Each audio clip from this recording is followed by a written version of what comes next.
Hello and welcome once again to the Upper Derwent Valley.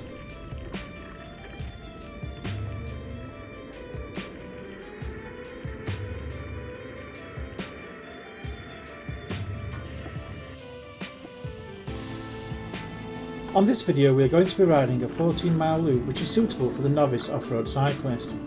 The route is a favourite of ours, but this time there is a slight twist.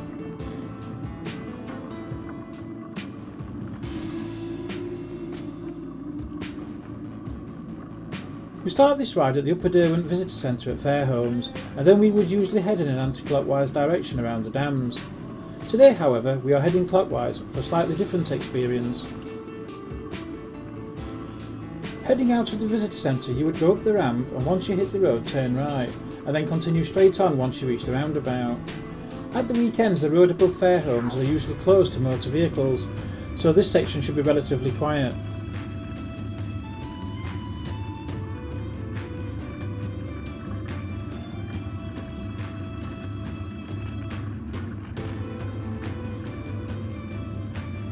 We rode this route in early February, and although it wasn't the wettest nor the warmest, the weather was still reasonable.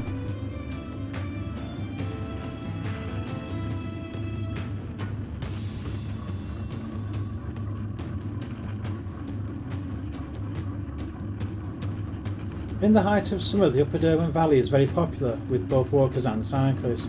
As you'll see later, it can be very busy even in February.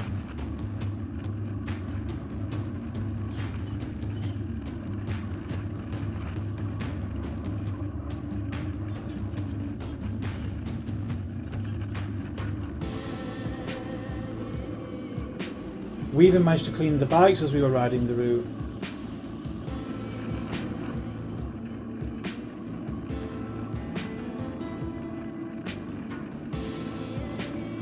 We always like returning to the Upper Derwent Valley. At any time of year the scenery is well worth a visit.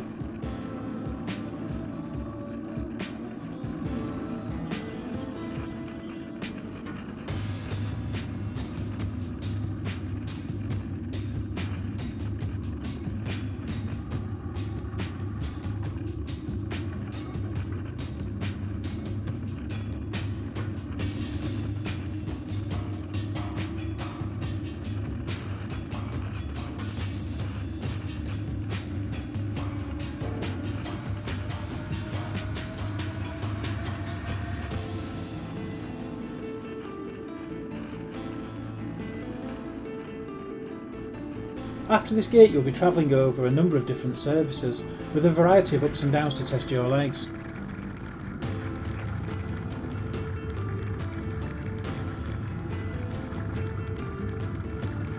So after our stint on the road, this route takes us over some gravel paths on the western shore of the Howden Reservoir. Caution is advised if this is your first time off-road, and there are a few places where signs have been placed warning you of steep descents or uneven surfaces.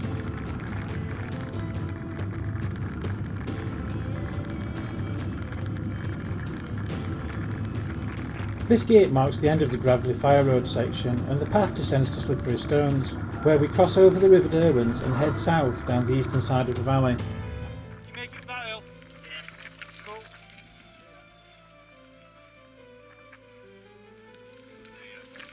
This fine piece of craftsmanship is the Packhorse Bridge, which originally spanned the River Derwent near the main gates of Derwent Hall, before the valley was flooded.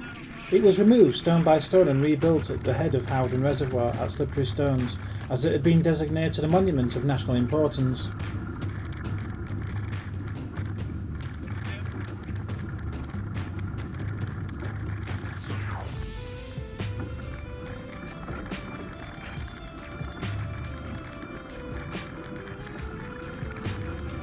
Once over the bridge, continue on until you see a right turn, then head up the short climb to and through the gate at the top. Once through the gate, continue along the path down the eastern side of the valley.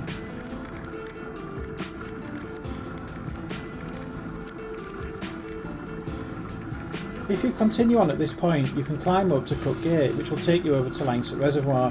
That's a route that I plan to film in the future.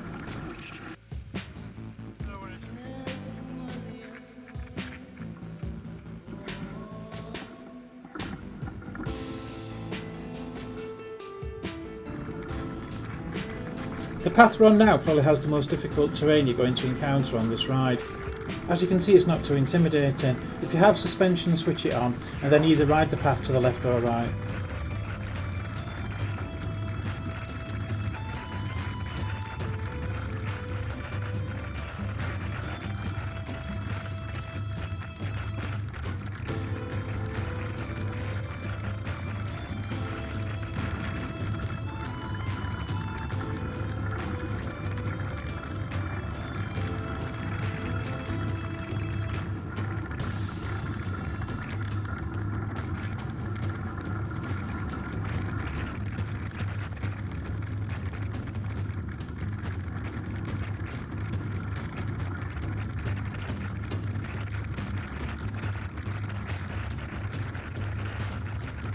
Often, when we have ridden this route, there has been cycling or running events on.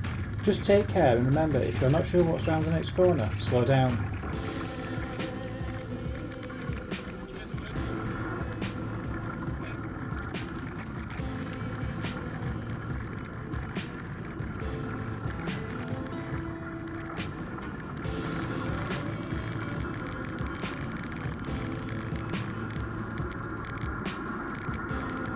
After a quick stop at one of our photo or rest sites, we are soon on our way. This is one of the descents that used to have a sign cautioning cyclists.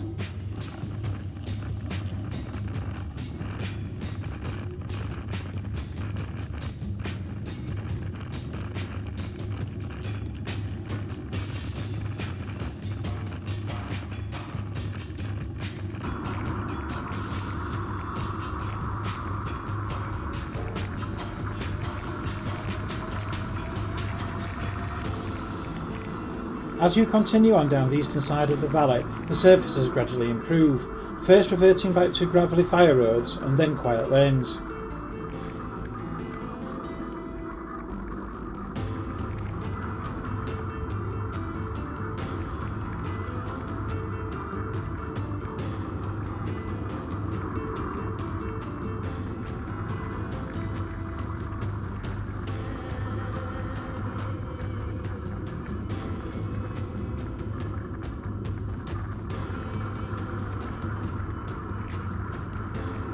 The Upper Derwent Valley is an interesting area of the Peak District National Park. Most of it lies in Derbyshire, but its north-eastern section lies in Sheffield. All in all, the valley is an interesting history, incorporating flooded villages and testing of the bouncing bomb. If you ever get a chance to check out the history of the valley, you won't be bored.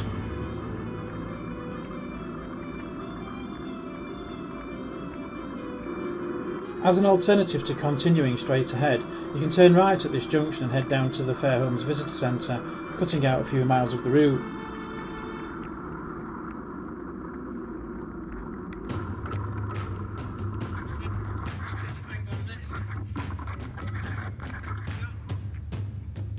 One of the disadvantages of filming all the routes is that you have to frequently stop to change the batteries in the cameras. But it doesn't take too long and we're soon on our way.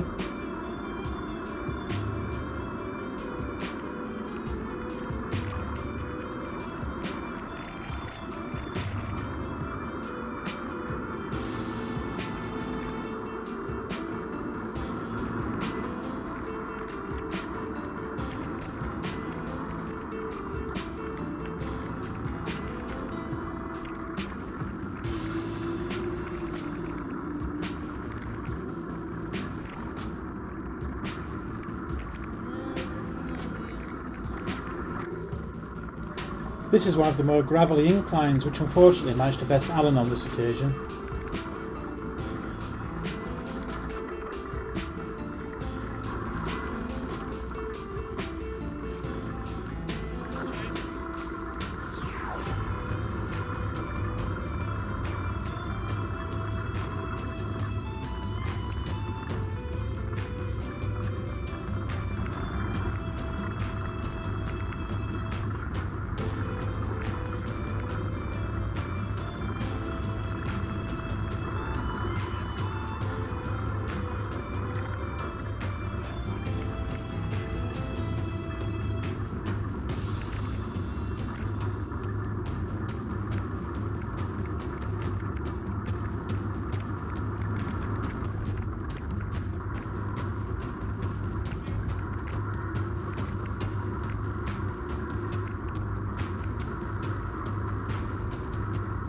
We're pretty much at the home straight now. The gravel paths will be behind us very soon, and here's Sarah showing us the Lance Armstrong method of spinning up hills.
This last gate pretty much marks the end of the off-road sections. A quiet lane takes you down towards the A57, where you will then cross over the bridge on a cycle path.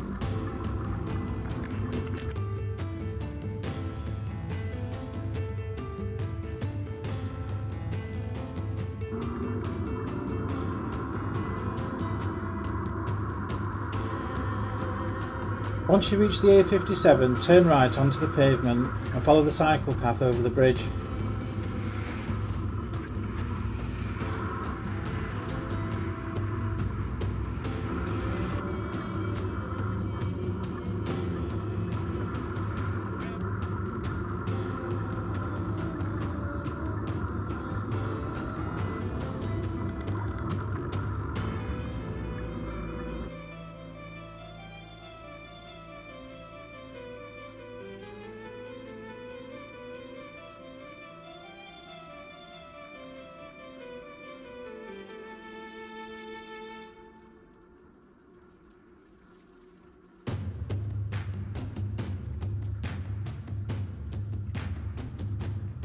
While we tackle the final straight back into the visitor centre at Fairholmes, let's take a look at the scores. For time taken, we awarded the Upper Derwent Valley 2 wheels. It takes between 1 and 2 hours at a steady pace, and if you ride the route, just have a good time and enjoy the fantastic scenery. The distance is a moderate 14 miles and obtained a ranking of 2 wheels out of 5. The terrain is undulating with some varied surfaces, and because you'll often see people pushing up some of the inclines, we've awarded terrain 3 wheels. We awarded technical difficulty 2 wheels out of 5, where we feel that a novice cyclist should be able to handle the route easily with a bit of care. Overall, it is a great route which could be extended into the hills above the valley once you are more competent at off-road riding. The family route will allow new off-road riders to sample some different surfaces and see how they fare.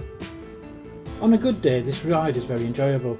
I'm not 100% sure why, maybe it's just because we usually ride the route anti-clockwise, but I didn't find this route quite as good as the alternative version. I scored the clockwise version of the Upper Derwent Valley route 3 wheels out of 5. If you enjoyed the video, please like and share. If you have any questions, please feel free to use the comment section below, and if you would like to see more of the routes that we cycle, then please subscribe. If you would like to see another one of our videos straight away, then check out the selection on screen for you now.